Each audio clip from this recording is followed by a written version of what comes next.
لا حول ولا قوة إلا بالله العلي العظيم. أعوذ بالله من الشيطان الرجيم. بسم الله الرحمن الرحيم. الحمد لله الذي لا يبلغ مدحته القائلون ولا يحصي نعماءه العادون ولا يؤدي حقه المجتهدون.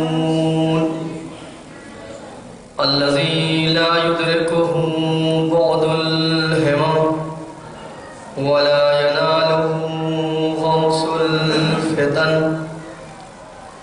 الذي ليس لصفته حد محدود ولا نعت موجود ولا وقت معدود ولا أجل ممدود. فطر الخلائق بقدرته ونشر الرياح برحمته ووتدا بالصخور ميدان أرضه. ثم الصلاة والسلام على النبي الأمي القرشي الهاشمي اللقطهي التهامي مولانا ومولى الثقلين جد الحسن والحسين سيدنا بالقاسم المصطفى محمد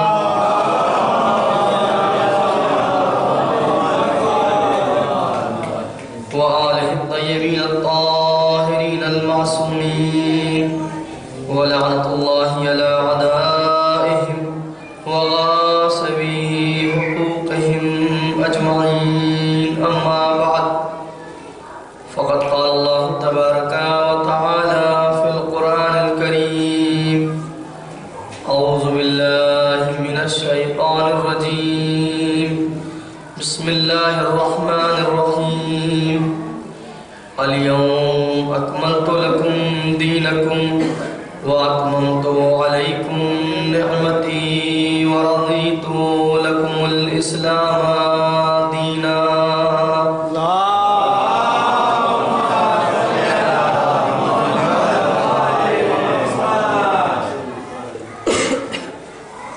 حضرات گرامی قدر، پروردگار کا شکر گزار ہوں کہ اس نے ایک بار پھر توفیق دی اور موقع عنایت کیا کیا مومنین بھوپال کے درمیان حاضری کا شرف ملا. تھوڑی میری طبیعت کچھ ناساز ہے زکام کی وجہ سے. امید ہے کہ آپ تحمل کریں گے اور دعا کریں گے کہ انشاءاللہ بہتر ہو جائے تاکہ کل سے اور بہتر انداز میں گفتگو کی جا سکے انشاءاللہ. عزیزوں، آیت اتنی مشہور ہے کہ میں سمجھتا ہوں ترجمے کی بھی ضرورت نہیں ہے، لیکن صرف چھوٹے بھائیوں کے لیے آیت کا حوالہ اور اس کا ترجمہ اور جو ایک رسم بھی ہے اور دستور بھی ہے ہماری مجلسوں کا، اس عنوان سے پیش کروں. سورہ مبارکہ مائدہ کی آیت نمبر 3 کا ایک حصہ میں نے انتخاب کیا ہے. الیوم اکملت لکم دینکم. آج وہ دن ہے کہ جب میں نے دین کو کامل کر دیا. وَأَتْمَمْتُ عَلَيْكُمْ نِعْمَتِي. اور میں نے تمہارے اوپر نعمتوں کو تمام کر دیا. وَرَضِيتُ لَكُمُ الْإِسْلَامَ دِينًا. اور یہ اسلام جو آج دست نبوت پہ کامل ہوا ہے اور جس کے بعد نعمتیں تمام ہو گئی ہیں، اس سے اللہ راضی ہو گیا. یعنی اللہ کی مرضی اب کس اسلام میں ہے؟ اس اسلام میں ہے. اللہ کی رضا اس اسلام میں ہے. رضیت لکم الاسلام دینا. یہ جو الف لام آیا ہے یہ اس خاص اسلام کی طرف اشارہ ہے کہ یہ اسلام جو اب اس وقت کامل ہوا ہے. اب پروردگار قیامت تک کے لیے اگر کسی اسلام سے راضی ہے تو کون سا اسلام؟ وہ اسلام نہیں جو حضرت آدم علیہ السلام لے کے آئے. کیونکہ اسلام ایسا نہیں کہ نبی کریم صلی اللہ علیہ وسلم لے کے آئے ہیں. اسلام شروع سے ہی چلا ہے. اسلام کی ابتدا حضرت آدم علیہ السلام سے ہو چکی ہے، لیکن اسلام اپنی منزل معراج تک دست ختمی مرتبت پہ پہنچا ہے. اور یہ اسلام جو آخری نبی کے ہاتھوں کامل ہوا ہے، پروردگار اس اسلام سے راضی ہو گیا ہے، وَرَضِيتُ لَكُمُ الْإِسْلَامَ دِينًا۔ خدا کا ہم جتنا شکر ادا کریں کم ہے کہ پروردگار نے ہمیں اس دین کا پیروکار بنایا ہے، اس کامل دین کا پیروکار اللہ نے ہمیں بنایا، اور ہم میں سے اکثر و بیشتر افراد وہ ہیں کہ جو اسی دین پر پیدا ہوئے ہیں، نہ صرف یہ کہ پیروکار بنایا، کچھ افراد وہ ہوں گے جن کے اوپر اللہ نے ایک اور لطف کیا، لطف خاص، کہ انہیں دوسری طرف سے اس رائے ہدایت پر پروردگار لے کے آیا۔ بہرحال وہ بھی قابل احترام ہے، ان کی اہمیت بھی کم نہ سمجھی جائے، ان کی بھی اپنی ایک اہمیت ہے، لیکن پروردگار نے ہمارے ساتھ یہ کرم کیا، لطف کیا ہم میں سے اکثر کے ساتھ کہ ہمیں اسی دین پر اللہ نے خلق کیا۔ عزیزوں، دین کامل اور مکمل دین، اب جو ہمارے ہاتھوں میں جو دین ہے، دین اسلام، میرا موضوع آپ کو آپ کے ذہنوں میں ہوگا اسلام دین کامل۔ جو دین ہمارے پاس ہے یہ دین کامل اور مکمل دین ہے۔ تو دین کامل اور مکمل، اس کا لانے والا انسان کامل، اسے لانے والی ذات جو ہے اور ہم تک پہنچانے والی ذات وہ انسان کامل ہے۔ وہ ایسی شخصیت، ایسی ذات ہے کہ اس کے اوپر انسان کی حد نہیں ہے، چونکہ جس حد معراج پہ وہ گیا ہے، وہ ذات گئی ہے، اس سے اوپر انسان کے لیے قابل تصور نہیں ہے کہ کعبہ قوسین او ادنا کہہ کے چھوڑ دیا، اور او ادنا میں بھی بڑی گنجائش ہے، آپ محسوس کریں گے او ادنا کے اندر کہ 2 کمانوں یا اس سے کمتر کا اب کتنا نہیں معلوم، اللہ نے اس کے بعد بھی گنجائش بہت چھوڑ دی، او ادنا میں بہت گنجائش ہے۔ تو عزیزوں، وہ انسان جو یہ دین ہمارے پاس لے کے آیا، وہ انسان کامل، جو کتاب جس کے ذریعے، جو اصل کتاب جس کے ذریعے دین ہم تک پہنچا، وہ کتاب بھی کتاب کامل، اس میں بھی کوئی نقص نہیں، کوئی عیب نہیں، وہ ایسی کتاب جو مہیمن ہے، جو غالب ہے اس سے قبل کے تمام صحیفوں کے اوپر، آسمانی صحیفوں کے اوپر اور تمام آسمانی کتابوں کے اوپر۔ تو کتاب بھی کتاب کامل دی پروردگار نے۔ اب آپ بول رہے دین کامل، اس کے بعد لانے والا انسان کامل، کتاب کامل، اور عزیزان گرامی اس کے جو اصول، اس کے فروع اور اس کے اخلاقی دستورات بھی کامل، ان میں بھی کوئی کمی نہیں، کوئی نقص نہیں۔ توحید سے لے کے قیامت تک اصول دین اس کے دیکھ لیں، اور پھر نماز سے لے کر کے تورات تک اس کے جو فروع دین ہیں، اور اس کے بعد جو اخلاقی اصول ہیں اسلام کے پاس، یہ سب بھی اپنے آپ میں بالکل کامل۔ کیوں ایسا ہے کہ یہ کامل ہے؟ کیونکہ بات یہ ہے کہ یہ جو دین اس وقت دین کامل ہمارے پاس ہے، اسے کسی ناقص ذہن بشری نے نہیں بنایا ہے، اسے کسی ناقص ذہن بشری نے نہیں بنایا ہے، بلکہ یہ دین اس نے بنایا ہے جو خود کامل ہے، بلکہ اسے اگر کمال علی الاطلاق کہا جائے، جو کمال مطلق ہے، تو یہ زیادہ بہتر ہوگا۔ تو جب کمال مطلق دین بنا کے دے گا ہمیں، تو پھر دین کامل ہوگا۔ اس لیے ہم اس دین کے پیروکار ہیں جسے کمال مطلق نے بنایا ہے، انسان کامل کے ہاتھوں ہم تک پہنچایا ہے، جس نے کتاب کامل کے ذریعے جس کے دستورات ہم تک پہنچائے ہیں، جس کے اصول و فروع اور اخلاقیات کو اس نے کامل کر کے ہمیں دیا ہے۔ اب عزیزوں، یہاں پہ غور کا مقام ہے، عزیزان گرامی، غور کا مقام ہے کہ ہم اس دین کامل کی صحیح پیروی کر کے خود بھی کمال تک پہنچتے ہیں کہ نہیں؟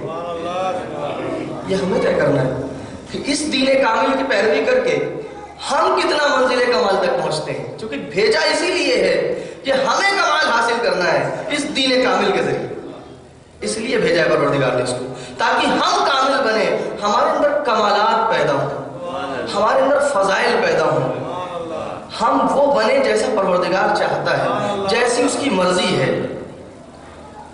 اب ایک بات یاد رہے کہ اگر ایسا مکمل اور کامل دین ملنے کے بعد مجھ جیسا انسان ناقص رہ جائے، تو اس میں دین کا نقص نہیں ہے، میرا نقص ہے۔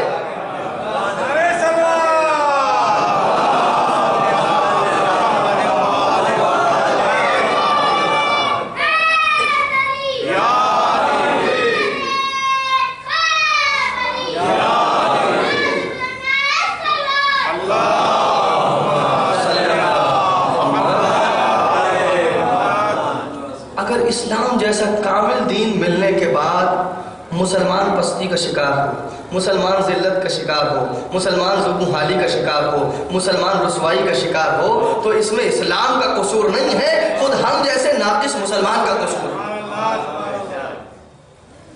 یہ ہماری کمی، اور کمی کیا ہے؟ کمی بھی ہم سب کو خوب پتہ ہے۔ کمی کیا ہے؟ کمی صرف دو ہیں بنیادی طور پر۔ اس دین کو سمجھا نہیں ہے صحیح سے، سمجھا ہے تو عمل نہیں کیا۔ اور کوئی کمی بتائیے اس کے علاوہ؟ یا تو اس دین کو سمجھا نہیں ہے ہم نے صحیح سے، اور یا پھر جتنا سمجھا ہے اس پر صحیح سے عمل نہیں کیا۔ اس کے علاوہ اور کوئی قصور نہیں ہے ہمارا۔ لیکن یہ بہت بڑا قصور ہے، چھوٹا قصور نہیں ہے کہ ہم نہ تو اس دین کو سمجھیں، اور اگر سمجھ جائے جتنا تو اس پر عمل نہ کریں۔ یہ ہماری کمی ہوگی نا۔ یہ ایسا پیارا دین، ایسا بہترین دین، ایسا مکمل دین ہمیں ملے اور اس کے بعد ہم اسے سمجھنے کی کوشش نہ کریں۔ میں اکثر ایک بات کہتا ہوں، اس دین کے لیے پیسہ خرچ کرنا تو بہت بات کی بات ہے، شاید کہیں اور بھی یہ بات کہی تھی میں نے۔ اس دین کے لیے وقت خرچ کرنے کو تیار نہیں، وقت دینے کو تیار نہیں ہم اپنا۔ ہم سے اگر یہ مطالبہ کیا جاتا ہے کہ مجلس میں آئیے، کچھ دیر بیٹھیے، میں اپنے نوجوان بھائیوں سے خطاب کر رہا ہوں، ہم سے تقاضا کیا جاتا ہے کہ آئیے مجلس میں بیٹھیے، کچھ دیر یہاں بیٹھیں گے تو دین اسلام کا کم سے کم کوئی حصہ تو آپ کی سمجھ میں آئے گا، کم سے کم ایک پہلو تو کوئی نہ کوئی آپ کے لیے روشن ہوگا یا نہیں ہوگا۔ لیکن ہم باہر کھڑے ہوتے ہیں۔ اب چونکہ ہم باہر ہیں جب اس حدود سے کہ جہاں دین اسلام کی گفتگو ہو رہی ہے، تو یہ دین فہمی آئے کہاں سے؟ یہ دین فہمی آئے کیسے؟ نہیں آ سکتی۔ یا پھر اگر ہم آ کے بیٹھ بھی گئے لیکن اس کے بعد بھی ہمارا ذہن و دماغ کہیں اور ہے، ہم صرف جسمانی اعتبار سے حاضر ہوئے، ذہن و دماغ ہمارا کہیں اور ہے، تو بھی دین فہمی نہیں پیدا ہو سکتی۔ اگر کوئی آتا ہے اور آپ سے کہتا ہے کہ چلیے ہفتے میں ایک دن ہم آپ سے مانگتے ہیں، مثال کے طور پہ سیٹرڈے کو، سنڈے کو جب آپ کی چھٹی ہو، آپ تھوڑا فارغ ہو، تو آئیے 1 گھنٹہ درس رکھتے ہیں دین سمجھنے کے لیے۔ کتنے لوگ آتے ہیں بتائیے؟ کتنے لوگ آپ میں سے تیار ہوتے ہیں جانے کے لیے؟ انصاف سے بتائیے۔ ہر انسان اپنا اپنا جائزہ خود لے، لیکن بعد میں ساری ہم لوگوں کی گردن پہ آتی ہے، علماء کچھ بتاتے نہیں ہیں۔ دیکھیے میں یہ نہیں کہہ رہا ہوں کہ ہم اپنا شانہ بچانا نہیں چاہ رہے ہیں، ہماری ذمہ داری یقیناً بہت زیادہ ہے، ہم اس کے قائل ہیں، ہماری ذمہ داری بہت زیادہ ہے، لیکن ہمیشہ ہمارے کندھوں پہ سب کچھ ڈال کے آپ نہیں بچیں گے، یہ یاد رکھیں۔ ہمیشہ ہمارے کندھوں پہ ڈال کے آپ نہیں بچ سکتے، کیونکہ کئی مرتبہ کئی شہروں میں دیکھا گیا ہے کہ ایسے علماء موجود ہیں جو باقاعدہ مسلسل انتھک کوشش کر رہے ہیں کہ جوان آئے، جوان دین سمجھے، جوان کو وقت دینے کے لیے تیار ہے، بغیر کسی مطالبے کے۔ ایسے بھی افراد ہیں بغیر کسی مطالبے اور ڈیمانڈ کے کہ آپ سے کچھ انہیں مادی ضرورتیں ہوں، کچھ آپ سے مادی حاجت ہو، اس کے بغیر آپ کو چاہتے ہیں کچھ سمجھا دے، لیکن آپ وقت دینے کو تیار نہیں ہے دین کے لیے۔ تو جب آپ دین کے لیے وقت نہیں دے سکتے تو یہ دین فہمی آئے گی کیسے؟ اور جب دین فہمی آئے گی نہیں تو جب دین سمجھے نہیں ہے تو پھر جیسی ہماری ناقص سمجھ ہے ویسا ہی ناقص عمل ہوگا۔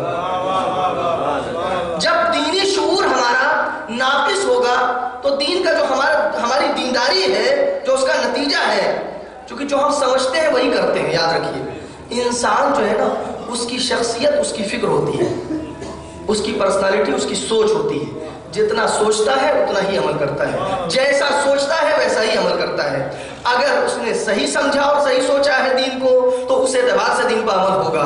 اگر اس کی فکر نہیں صحیح ہو پائی ہے، اگر اس کے پاس وہ شعور پیدا نہیں ہوا ہے، تو یقیناً وہ دین کو صحیح سے نہ سمجھے گا اور نہ اس پہ اسی طرح سے عمل کرے گا۔ تو پہلی منزل یہ ہے کہ ہم وقت دینے کے لیے تیار ہوں، لیکن ہم تیار نہیں۔ کیوں معلوم ہے؟ کیونکہ فری میں ملا ہے۔ فری کی چیز کی کوئی اہمیت ہوتی نہیں ہے نا اصل میں ہمارے لیے، بہت آسانی سے مل گیا ہے، بہت آسانی سے مل گیا ہے۔ اصل میں جد و جہد کرنی پڑتی نا اس کے لیے، دن رات محنت کرنی پڑتی اس کو حاصل کرنے کے لیے، تب ہم دیکھتے کہ اتنی آسانی سے تو ہم گنوا دیتے نہیں، لیکن چونکہ بڑی آسانی سے ملا ہے اس لیے کسی کو فکر نہیں۔ ہماری بھی ذمہ داری ہے، آپ کی بھی ذمہ داری ہے، دین فہمی اور اس کے بعد دین پر عمل۔ دیکھیے بات یہ ہے، بنیادی مسئلہ یہ ہے کہ اسلام نام ہے تسلیم کا۔ اسلام کیوں ایسا ہو رہا ہے کہ باوجود اس کے کہ ہمارے پاس کامل دین ہے، اس کے بعد بھی ہم پستی کی طرف جا رہے ہیں، اس کے بعد بھی ہم ہمارا ڈاؤن فال ہو رہا ہے, نیچے کی طرف جا رہا ہے. کیوں؟ چونکہ وجہ یہ ہے نا کہ اسلام بے معنی تسلیم ابھی ہمارے اندر نہیں آیا ہے. اسلام صرف ظاہری اسلام ہے ہمارا. کیسا اسلام ہے ہمارا؟ صرف کلمے شہادتین کی حد تک, وہ بھی جو زبان سے نکلتا ہے جسے ہم کہیں گے لقلقہ زبانی. یہ لقلقہ زبانی جو ہے نا ہماری زبان سے جو نکلتا ہے, اس حد تک ہمارا اسلام ہے صرف. چونکہ اسلام بے معنی تسلیم, اسلام بے معنی سر سپردگی, اپنے کو حوالے کر دینا. اسلام اس معنی میں کہ وہ جو اسلام کا بھیجنے والا ہے, جو اسلام کا لانے والا اور پہنچانے والا ہے, اس کے سامنے پوری طرح سے سر تسلیم کو جھکا دیا جائے, اس کے حکم کا بالکل تابع ہو جایا جائے, اس کا مطیع و فرما بردار بن جایا جائے. اسلام ابھی اس معنی میں ہمارے اندر نہیں آیا, ہماری زندگیوں میں نہیں آیا اس طرح سے. اسلام ابھی ہمارے یہاں حاشیے پر ہے. اسلام ہمارے یہاں ابھی حاشیے پر ہے. معذرت کے ساتھ مجھے کہنا پڑے گا, ہماری فیملی لائف میں اسلام نہیں ہے, ہماری بزنس لائف میں اسلام نہیں ہے. جب ہم کاروبار کی دنیا میں ہوتے ہیں تو ہم یہ سمجھتے ہیں کہ اس وقت ہم بالکل آزاد ہیں. ایسا لگتا ہے جیسے ہم کسی کے بندے نہیں ہیں. اس وقت اپنے کو آزاد تصور کر رہے ہوتے ہیں. کتنی دیر اپنے کو بندہ تصور کرتے ہیں؟ جتنی دیر ایسی کسی جگہ پہ ہوتے ہیں. میں اپنے لیے کہہ رہا ہوں, آپ کو نہیں کہہ رہا ہوں.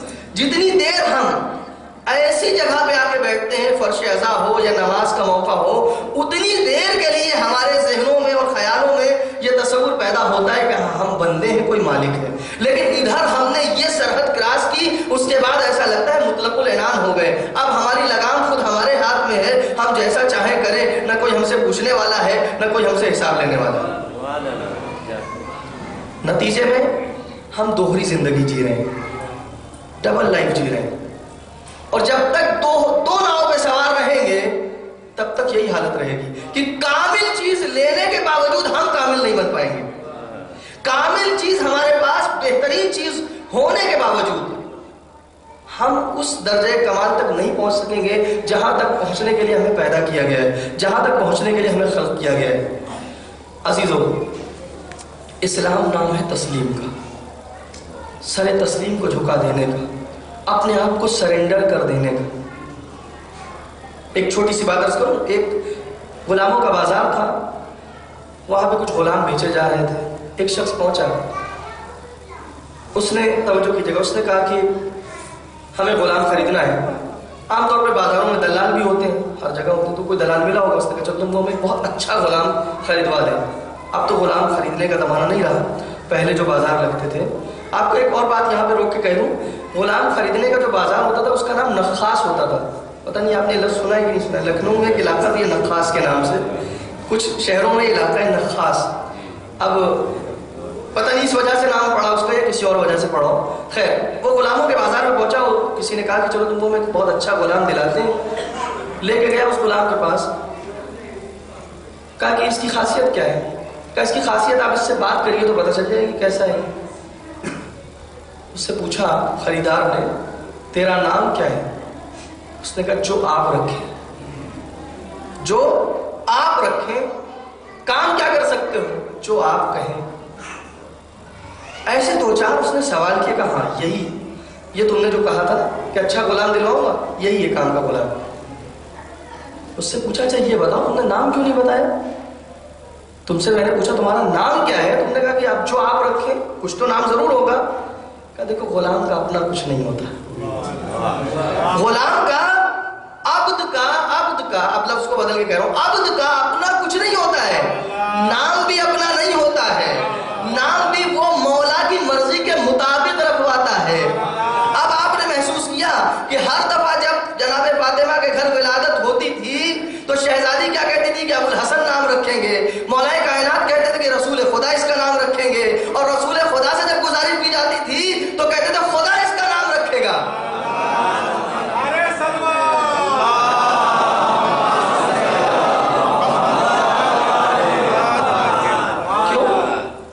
کیونکہ عبد محض ہے.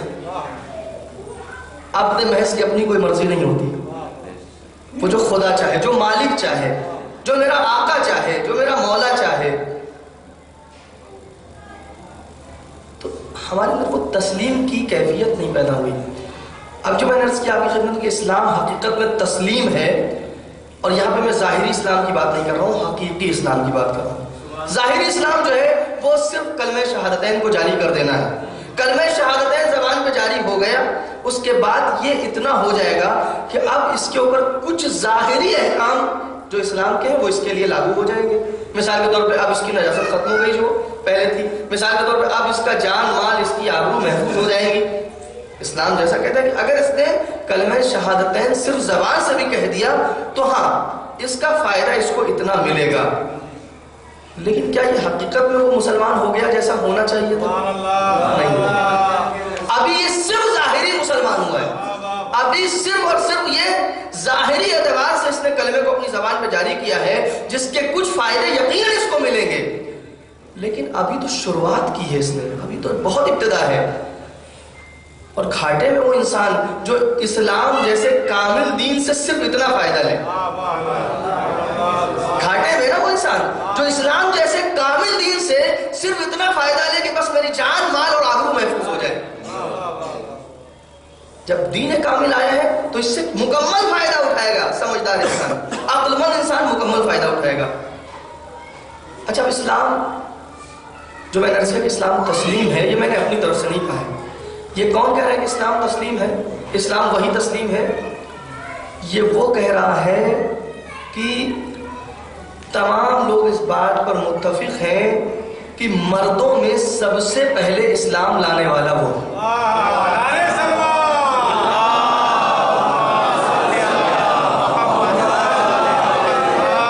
شیعہ اور اہل سنت سب نے لکھا اول من اسلم، پہلے سب سے پہلے کون اسلام لایا؟ ہوا علی بن ابی طالب علیہ الصلوۃ والسلام.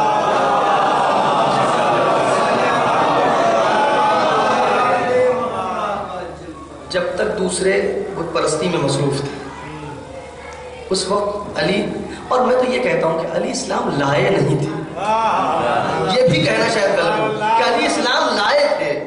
لائے گا تو وہ جو پہلے اسلام پہ نہ رہا ہو، جو شروع سے ازل سے اسلام پہ رہا ہو، اسے اسلام لانے کی کیا ضرورت ہے؟ وہ تو آیا تھا اسلام پھیلانے کے لیے. صلوات بھیجیے پر محمد وآل محمد.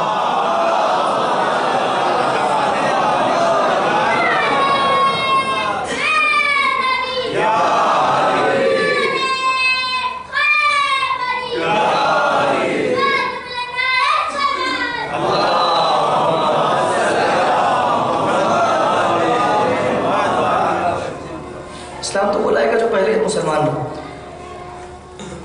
مولا ایک کی حدیث ہے اور کلمات اختصار میں سے 125 نمبر حکمت ہے آپ کی، جو جس میں مولا اس طرح فرماتے ہیں لَأَنْصُبَنَّ الْإِسْلَامَ نِسْبَةً لَمْ يَنْصُبْهَا أَحَدٌ قَبْلِي. آج میں اسلام کی ایسی تعریف کروں گا، ایسی وضاحت کروں گا کہ اس سے پہلے کبھی کسی نے ایسی نہیں کی ہوگی. لَأَنْصُبَنَّ الْإِسْلَامَ نِسْبَةً، آج میں وہ تعریف اسلام کی بیان کروں گا جو اس سے پہلے کسی نے کبھی بیان نہ کی ہوگی. عجیب انداز ہے مولا کائنات علیہ السلام کا. یہ دعویٰ صرف حضرت علی کو زیب دیتا ہے، یہ دعویٰ اور کسی کو زیب نہیں دیتا کہ میں ایسی تعریف کروں گا، میں اسلام کا ایسا تعارف پیش کروں گا جو آج سے پہلے کسی نے نہ پیش کیا ہو. یہ تو وہی کہہ سکتا ہے جو پہلے والوں کو جانتا ہو، جس کی نگاہ پہلے والوں پہ ہو، تبھی تو اتنا بڑا دعویٰ کر سکتا ہے نا. جس نے حضرت آدم سے لے کے حضرت خاتم تک ایک ایک انسان پر نظر رکھی ہو، وہی تو یہ جملہ اپنی زبان سے کہہ سکتا ہے کہ آج ایسی تعریف کروں گا اسلام کی، آج اسلام کا وہ تعارف کراؤں گا جو مجھ سے پہلے کسی نے نہیں کرایا.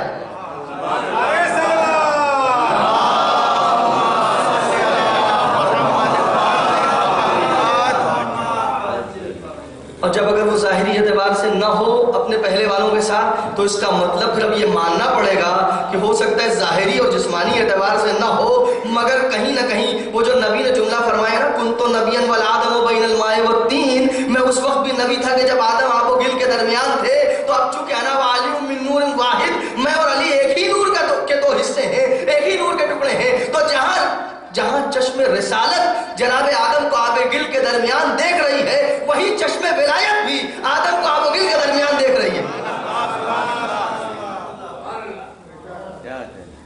اور پھر اس کے بعد بھی تمام انبیاء پہ نظر ہو کہ آپ یہ دعویٰ کر رہے ہیں کہ مجھ سے جو میں آج تاریخ بیان کرنے جا رہا ہوں، جو تعارف پیش کرنے جا رہا ہوں، یہ تعارف اس سے پہلے اب تک کسی نے پیش نہیں کیا ہے۔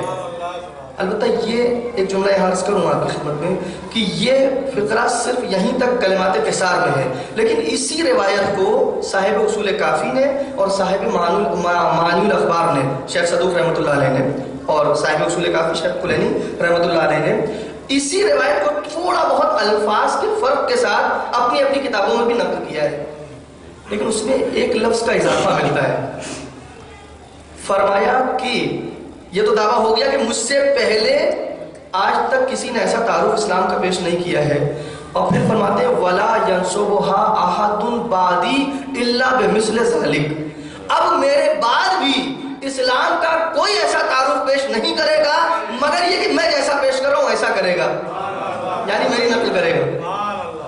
اگر کوئی بھی اس کے بعد جیسا میں تعارف کرانے جا رہا ہوں اسلام کا، ایسا اگر میرے بعد کوئی پیش کرے گا تو وہ میری نقل کرے گا، وہ علی کو دیکھے گا اور علی کے الفاظ پر نظر ہوگی، اس کے بعد وہ ایسا تعارف کرائے گا، ورنہ نہیں کرا سکتا۔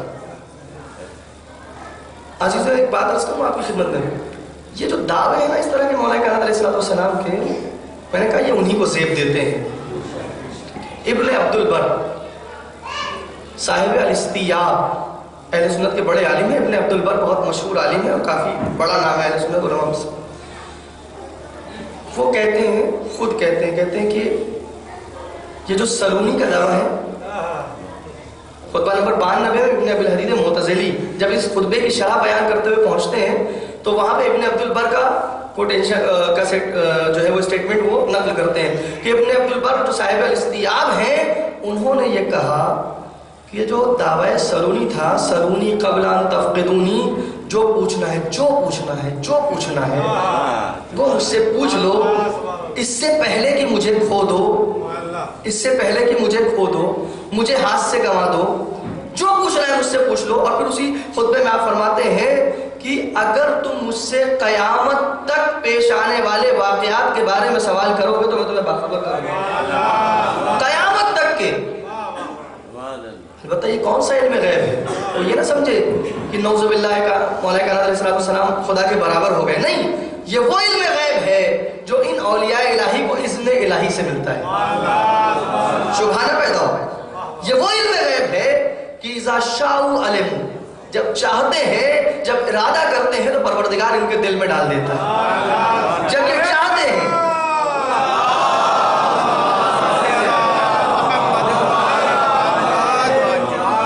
اور وجہ کیا ہے کیوں ڈال دیتا ہے پروردگار؟ کیونکہ اپنی مرضی کا سودا کیا ہے رضا پروردگار سے، تسلیم ہو گئے نا پروردگار کے سامنے۔ وَمِنَ النَّاسِ مَن يَشْرِي نَفْسَهُ ابْتِغَاءَ مَرْضَاتِ اللَّهِ وَاللَّهُ رَءُوفٌ بِالْعِبَادِ، لوگوں میں سے کچھ ایسے بھی ہیں جو اپنے نفس کا سودا کرتے ہیں اللہ کی رضا اور اس کی مرضی کے ساتھ۔ وَمَا تَشَاءُونَ إِلَّا أَن يَشَاءَ اللَّهُ، ان کی تو کوئی اپنی مرضی ہی نہیں ہے، کوئی اپنی مشیت ہی نہیں ہے سوائے مشیت پروردگار کے۔ تو جب معاملہ یہ ہو کہ ان کی مشیت خدا کی مشیت بن جائے تو اب اگر یہ کبھی بھی چاہتے ہیں تو پروردگار خود انہیں وہ علم عطا کرتا ہے، پروردگار عطا کرتا ہے، دینے والا پروردگار ہے، یہ ذہن میں رہے۔ تو عزیزوں کہتے ہیں کہ اگر قیامت تک آنے والے واقعات کے بارے میں سوال کرو گے تو میں بتاؤں گا۔ ابن عبد البر صاحب الاستیاب کہتے ہیں کہ سلونی کا دعویٰ اصحاب پیغمبر میں سے کسی نے نہیں کیا ہے، کوئی ایسا نہیں ہے جس نے یہ دعویٰ کیا ہو۔ اور پھر خود ابن ابی الحدید معتزلی اس میں اضافہ کرتے ہیں، کہتے ہیں کہ یہ دعویٰ جو ہے سلونی کا دعویٰ نہ اصحاب میں کسی نے کیا ہے اور نہ ہی علماء میں کسی نے کیا ہے۔ اور ظاہر ہے کہ جب اصحاب میں نہیں کیا تو علماء میں کون، کس کی اتنی مجال تھی کہ وہ یہ دعویٰ کرتا؟ یہ مولا کائنات کے امتیازوں میں سے ایک امتیاز ہے، خصوصیات جو ہے مولا کائنات علیہ السلام کی، ان میں سے ایک خاصیت مولا کی یہ بھی ہے کہ دعویٰ سلونی صرف علی کی ذات نے کیا ہے اور کسی نے نہیں کیا۔ کوئی نہیں، دنیا میں کوئی ایسی ذات نہیں پیدا ہوئی جس نے یہ دعویٰ کیا جو پوچھنا ہے مجھ سے پوچھ لو، کسی نے نہیں کہا ہے۔ لہٰذا نہ اصحاب میں کسی نے دعویٰ کیا اور نہ علماء میں کسی نے دعویٰ کیا۔ اور میں تو یہ کہتا ہوں کہ اگر کسی نے کیا بھی ہے تو رسوا ہوا ہے، تاریخ اس بات کی گواہ ہے۔ اگر کسی نے یہ جھوٹا دعویٰ کیا ہے تو ہمیشہ رسوا ہوا ہے۔ اور علی کا یہ دعویٰ سلونی آج بھی فضا میں گونج رہا ہے کہ میں علی ہوں، جو پوچھنا ہے مجھ سے پوچھ لو، جو پوچھنا ہے میرے در سے لے لو، میں در شہر علم۔ ایک بات اور عرض کروں آپ کی خدمت میں، اگرچہ جو جملہ مولانا نے فرمایا قبل ان تفقدونی، اس کا عام طور پر ترجمہ یہ ہوتا ہے کہ مجھ سے پوچھ لو قبل اس کے کہ میں دنیا سے چلا جاؤں، صحیح ہے، کنایا ہے اس بات کی طرف تفقدونی، اور جو ادبا ہیں عربی ادب کے ماہر ہیں وہ کہتے ہیں کنایا ہے اس بات کی طرف کہ قبل اس کے کہ میں ظاہری اعتبار سے مجھے موت آ جائے، اس سے پہلے تم مجھ سے جو پوچھنا ہے پوچھ لو۔ لیکن ایک معنی اور بھی تو ہو سکتے ہیں، قبل اس کے کہ مجھے ہاتھ سے کھو دو، یعنی اس کا مطلب یہ ہو سکتا ہے کہ کوئی زندگی میں، اپنی زندگی میں مولا کائنات کی حیات کو درک کر لے مگر علی کو نہ پا سکے، ہے نا؟ ایسا ہو سکتا ہے نا کہ کوئی زندگی کو درک کرے مولا کائنات کی مگر علی ابن ابی طالب کو نہ پا سکے، اور ویسے بھی پانا اتنا آسان نہیں ہے، کیونکہ مولا خود فرماتے ہیں نا کہ ينحدر عني السيل ولا يرقى الي الطير، مجھ سے تو علم کے سیلاب جاری ہوتے ہیں، تمہارے دائرے فکر و خیال کی پرواز وہاں تک نہیں ہے کہ مجھ تک پہنچ سکے، وہاں تک تم پہنچ بھی نہیں سکتے ہو، لیکن پھر بھی جس حد تک اس دریائے بے کران علم جو ہے اس سے جس حد تک جو قطرہ لے سکتا ہے وہ بھی ہو سکتا ہے کوئی نہ لے سکے، باوجود اس کے کہ مولا کائنات کو زندگی میں ان کی درک کر لے، کس وجہ سے؟ کہ اسے معرفت نہ ہو، وہ پہچانتا نہ ہو علی کون، وہ جانتا نہ ہو علی کی ذات کیا ہے، بلکہ وہ نادانی کی وجہ سے بے تکے سوال کرے، نادانی کی وجہ سے ایسی باتیں کرے کہ اگر چاہے، مولا کائنات نے بعض روایتوں میں کہ اس جملے کے بعد یہ فرمایا ہے سلونی قبل ان تفقدونی انی عالم طرق السماوات من الارض، میں زمین سے زیادہ آسمان کے راستوں سے واقف ہوں۔ اس کا مطلب ساتھ میں یہ بھی سمجھانا چاہ رہے ہیں کہ جو پوچھنا ہے مجھ سے پوچھ لو، میں آسمان کے راستوں سے زیادہ واقف ہوں زمین کی بنسبت، اس کا مطلب میں تمہیں آسمانوں تک لے جا سکتا ہوں، تمہیں معراج کی بلندیوں تک لے جا سکتا ہوں، اگر تمہارے پاس معرفت اور شعور ہوگی تو تم بے تکے سوالوں میں اپنا وقت ضائع نہ کرو گے، مجھ سے یہ پوچھو گے اے علی معراج تک کیسے پہنچو۔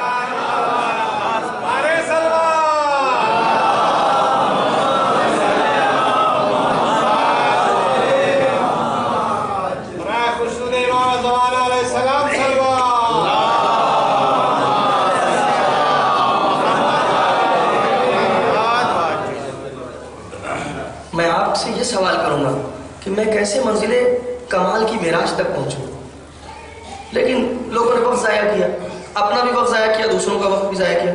مشہور واقعہ آپ کو سنا ہوا ہے، صرف اس کے اندر جو ایک دو جملے ہیں اور ان کی لطافت ہے اس کی وجہ سے میں واقعہ دہرا رہا ہوں، ورنہ آپ کو سنا ہوا واقعہ ہے۔ ابن ہلال ثقفی کتاب الغارات میں لکھتے ہیں کہ ایک دن مولا کائنات منبر پہ تشریف فرما تھے اور انہوں نے یہی دعویٰ کیا سلونی قبل ان تفقدونی۔ ایک شخص کھڑا ہوتا ہے اور کھڑے ہونے کے بعد اس نے کیا سوال کیا؟ وہ بے تکا سوال جو آپ کو پتہ ہے کہ میرے سر کے بال کتنے ہیں اور میری داڑھی کے بال کتنے ہیں۔ تو معلوم ہے علی نے کیا جواب دیا؟ کہا کہ خدا کی قسم، سنیے گا اس جواب کو، یہ تاریخی جواب ہے، کتاب الغارات میں ابن ہلال ثقفی نے نقل کیا، خدا کی قسم میرے خلیل نے، خلیل سے مراد کون تھی؟ رسول خدا صلی اللہ علیہ وسلم، میرے خلیل نے مجھے بتایا ہے کہ تیرے سر کے ہر بال کے اوپر ایک فرشتہ ہے جو تجھے لعنت کرتا ہے، اور تو نے جو سوال کیا ہے نا کہ میری داڑھی کے بال کتنے ہیں، تیری داڑھی کے ہر بال کے اوپر ایک شیطان بیٹھا ہوا ہے جو تجھے ورگلاتا رہتا ہے، اور تیرے گھر میں ایک بکری کا بچہ ہے جو فرزند رسول کا قاتل ہو۔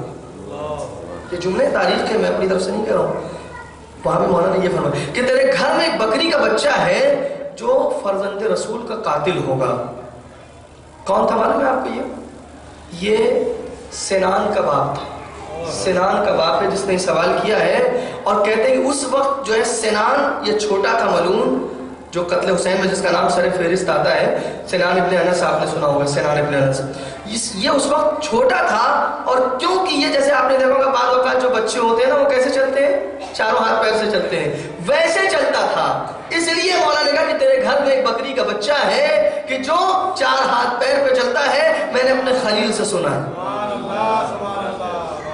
تو اپنے وقت کو ضائع کرتے تھے اس طرح کی باتوں میں، جو یہ کہہ رہا ہے کہ میں تمہیں آسمانوں کی باتیں بتا سکتا ہوں، تمہیں میں معراج پہ پہنچا سکتا ہوں، تمہیں میں کس عالم میں پہنچا سکتا ہوں، ان سے یہ سوال کیے جاتے تھے،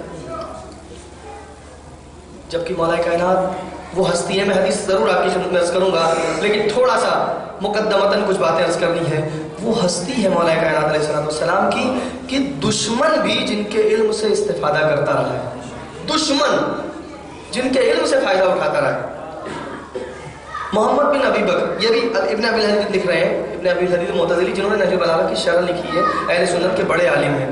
وہ لکھتے ہیں کہ محمد بن ابی بکر, جناب محمد بن ابی بکر کی شہادت کے بعد ایک خط تھا مولا کائنات علیہ السلام کا جس میں آپ نے واضح و نصیحت کی تھی اپنے بیٹے جن کو کہتے تھے جناب محمد بن ابی بکر. ان کا اپنا ایک مرتبہ ہے جناب محمد بن ابی بکر کا. عزیزوں, وہ خط ان کی شہادت کے بعد حاکم شام کے ہاتھ میں گیا. حاکم شام اس خط کو پڑھتا تھا, تعجب میں ڈوبا ہوا تھا, تعجب کی حالت میں ڈوبا ہوا تھا. خط پڑھ پڑھ کے سوچتا تھا یہ کون کہہ گیا, کیسی باتیں کہہ گیا. ولید بن عقبہ وہیں بیٹھا ہوا تھا. ولید بن عقبہ نے جب اس کا تعجب دیکھا تو کہتا ہے کہ لاؤ یہ خط مجھے دے دو, میں اس کو جلا دوں. ڈانٹا اس کو, چپ ہو جا, ساکت ہو جا, خاموش ہو جا, تو ہمیشہ ایسی ہی رائے دیتا ہے, تیری رائے ٹھیک نہیں ہے. وائے ہو دشمن, تو کہتا ہے میں علم کے خزانے کو نظر آتش کر دوں, علم و حکمت کے خزانے کو جلا دوں.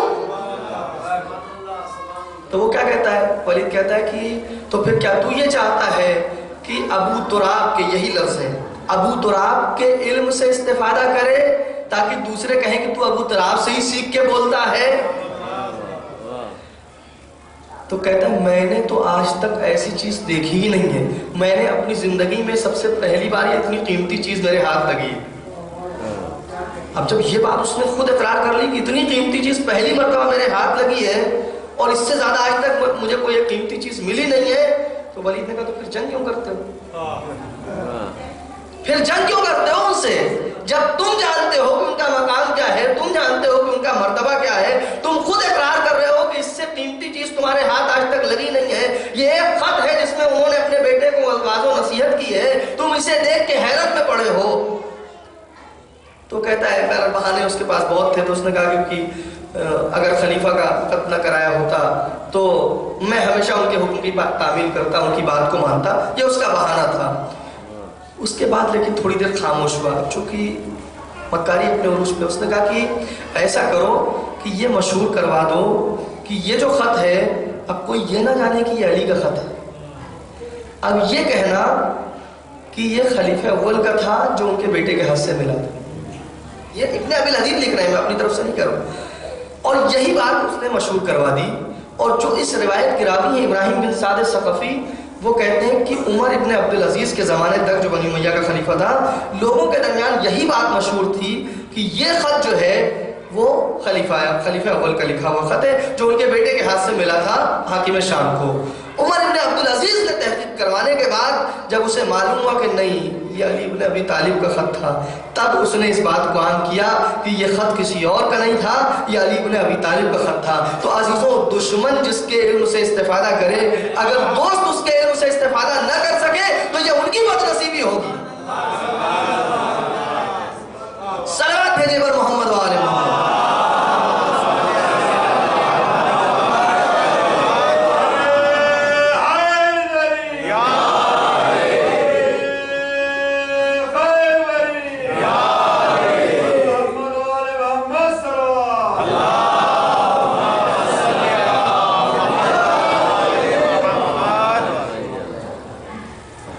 تو یہ حدیث جو میں نے عرض کیا کہ اسلام وہی تسلیم ہے, اور مولانا نے فرمایا کہ آج میں ایسا تعارف اسلام کا پیش کروں گا جو مجھ سے پہلے کسی نے نہیں پیش کیا ہوگا. تو اس طرح فرماتے ہیں مولا, الاسلام هو التسلیم, اسلام وہی تسلیم ہے, والتسلیم هو الیقین, اور تسلیم نام ہے یقین کا.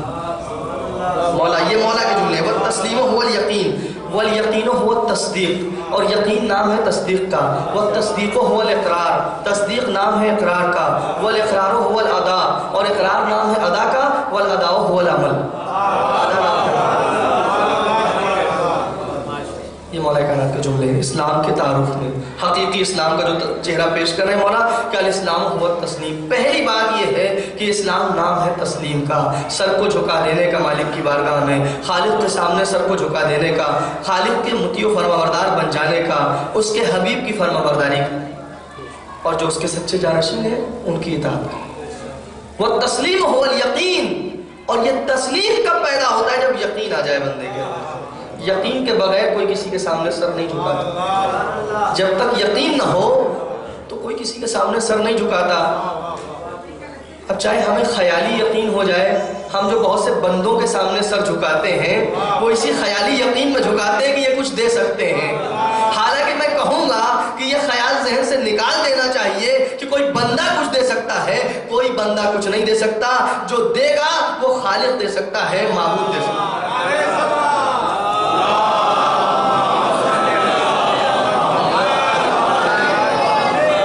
لیکن پھر بھی ہم اگر کسی بندے کے سامنے سرنڈر کرتے ہیں تو یہی سمجھ کے، اس یقین کے ساتھ کہ یہ کچھ ہے، یہ کچھ کر سکتا ہے، اس کے پاس کچھ طاقت ہے۔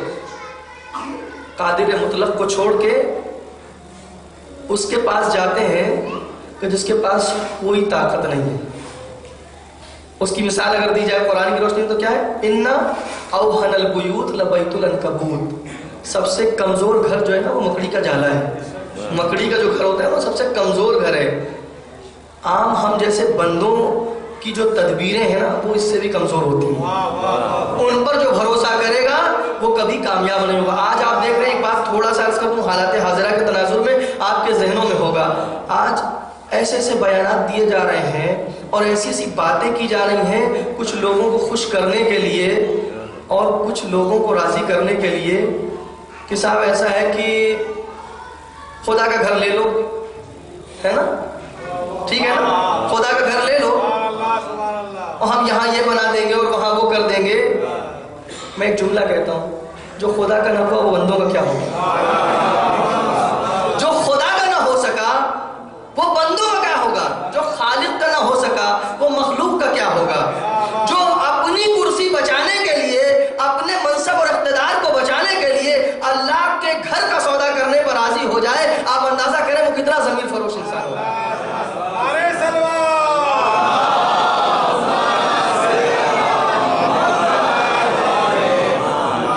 اور تکیہ کن پر کیا ہے؟ ان پر کیا ہے، میں نے جن کو کہا نا کہ لبیت العنکبوت، مکڑی کے جالے پر تکیہ کیا ہے، مکڑی کے جالے پر بھروسہ کیا ہے، ان لوگوں پہ بھروسہ کیا ہے جو ہمیشہ دھوکہ دینے والے ہیں، پشت پر خنجر بھونکنے والے ہیں، ان پر تکیہ کیا ہے یہ سمجھ کے کہ یہ ہمارا اقتدار بچا لیں گے، ہمارا منصب بچا لیں گے۔ ارے میں کہوں گا کہ جب ان بڑے بڑوں کا منصب نہ بچا، جب فرعون و نمرود و جو شداد اور حامان اور یہ سب چلے گئے تو تمہارا منصب یہ کیا بچائیں گے؟ ان پر بھروسہ کرتے ہو اور ان پر بھروسہ کر کے خدا کے گھر کا معاملہ کرنا چاہتے ہو۔ البتہ خدا اپنے گھر کا محافظ خود ہے، خدا اپنے گھر کا محافظ خود ہے۔ بس صرف تاریخ میں اشارہ کر دوں آپ کی خدمت میں کہ جب جناب عبد المطلب نے اپنے اونٹوں کا مطالبہ کیا تھا تو کیا کہا تھا؟ کہا تھا انا رب الابل، میں اونٹوں کا پروردگار ہوں، میں اونٹوں کا پالنے والا ہوں۔ وللبیت رب، گھر کا پروردگار کوئی اور ہے، اب وہ جو پروردگار ہے وہ جانے کہ کیا کرنا ہے اس کو، اور جو گھر کا پروردگار ہے اس کی تدبیر تو ایسی ہے کہ چھوٹے چھوٹے پرندوں کی منقاروں میں چھوٹے چھوٹے پتھروں سے بڑے بڑے ابرہے کے لشکر کو ضائع کر دیتا ہے، ایسا مسمار کر دیتا ہے کہ ان کا نشان باقی نہ رہے۔ تو ان بیت عنکبوت کے اوپر بھروسہ کرنے کے بعد تم اپنا اقتدار بچا پاؤ گے؟ خدا سے تم دشمنی مول لے کر کے تم ذرا سوچو اور ہوش میں آؤ۔ سلام بھیجے پر محمد و آل محمد۔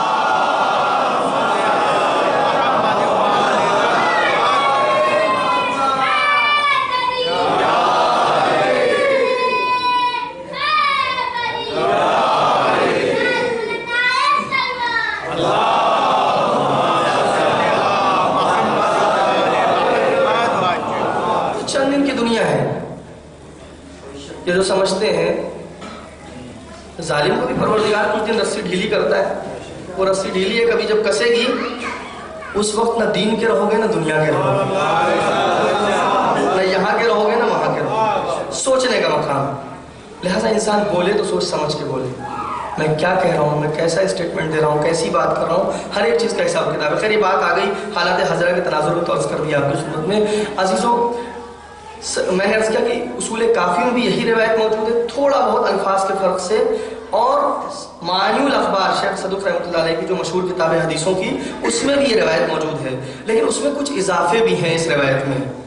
میں اس فرق کو نہیں بیان کر رہا ہوں، ابھی اس کو نہیں چھیڑ رہا ہوں، اس کے بعد جو اضافہ ہے اس پر آپ غور کریں. اصول کافی میں مولا فرماتے ہیں اس حدیث کے بعد، اسلام کا تعارف کرانے کے بعد، کہ الاسلام هو التسلیم والتسلیم هو اليقین والیقین هو الاقرار والیقین هو التصدیق والتصدیق هو الاقرار والاقرار هو الاداء والاداء هو العمل.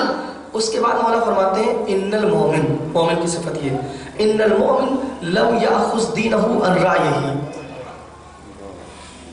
ولکن یاخذ عن ربہ. مومن کی خاصیت یہ ہے کہ وہ دین کو اپنی مرضی سے نہیں لیتا، اپنے نظریے سے دین کو نہیں لیتا، بلکہ وہ کیا کرتا ہے وَلَكِنْ أَتَاهُ مِنْ رَبِّهِ فَأَخَذَهُ. بلکہ اس کی خاصیت یہ ہے کہ جو اس کے پروردگار کی طرف سے دین جیسا آتا ہے ایز اٹ از لے لیتا ہے، ایز اٹ از لے لیتا ہے، جیسا اللہ کی طرف سے آیا ہے.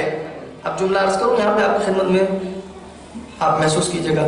یعنی اس کا مطلب مومن کی خاصیت یہ ہے کہ وہ دین کے اوپر اپنی مرضی کو نہیں چلاتا، دین کی مرضی کے مطابق خود کو چلاتا ہے. اپنی مرضی کو دین پہ نہیں چلاتا، دین کی مرضی کے مطابق خود کو چلاتا ہے. یہ مومن کی خاصیت. اس لیے مولا فرماتے ہیں ان المؤمن لم یاخذ دینه عن رأیہ ولکن اتاہ من ربہ فاخذہ. اس کے بعد پھر مولا فرماتے ہیں ان المؤمن یرا یقینہ فی عملہ والکافر یرا انکارہ فی عملہ. مومن کی دوسری خاصیت یہ ہے کہ اپنے یقین کو اپنے عمل کے آئینے میں دیکھتا ہے. پیارا جملہ ہے، ایک جملہ اس پر قربان جائیں جانے، سارا دودھ کا دودھ پانی کا پانی ہو گیا ہے کہ مومن اپنے یقین کو اپنے عمل کے آئینے میں پرکھتا ہے. اس کا عمل گواہی دیتا ہے کہ اسے کتنا یقین، اس کا عمل یہ بتاتا ہے کہ اسے خدا پر کتنا یقین ہے، اسے رسول پر کتنا یقین ہے، اسے اہل بیت پر کتنا یقین ہے. اور کافر کا خاصہ کیا ہے؟ کافر کی خاصیت کیا ہے؟ والکافر یرا انکارہ فی عملہ. اور کافر نے جو انکار کیا ہے وہ بھی اپنے عمل کے آئینے میں دیکھتا ہے. اس کے بعد فرماتے ہیں فوالذی نفسی بیدہ ما عرفوا امرا. اس ذات کی قسم جس کے قبضے قدرت میں علی کی جان ہے، جس کے قبضے قدرت میں علی کی حیات ہے. ما عرفہم امرا ما عرفوا امرہم. انہوں نے اللہ کے امر کو نہیں پہچانا، اللہ کے امر کو نہیں پہچانا انہوں نے. دیکھیں اللہ کے امر کو پہچانتے کیسے؟ جملہ عرض کروں گا، آپ اس کو ضرور محسوس کریں گے.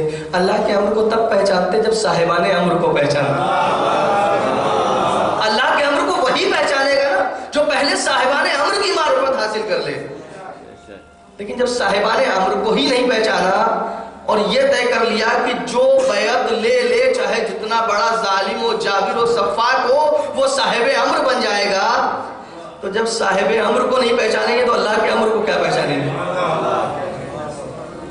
لیکن ہم نے شروع سے صاحب امر کو بھی پہچانا، امر کو بھی پہچانا، صاحب امر کو بھی جانا اور اس نے اللہ کے امر کو بھی جانا. ہم نے مانا شروع سے کہ صاحب امر کوئی ظالم و جابر و صفاق نہیں ہو سکتا.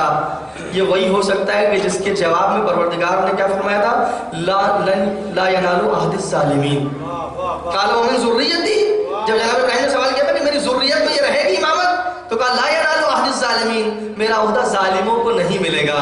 اس کا مطلب کہ جو بھی صاحب امر ہوگا اس کے سر پہ عصمت کا تاج ہونا ضروری ہے.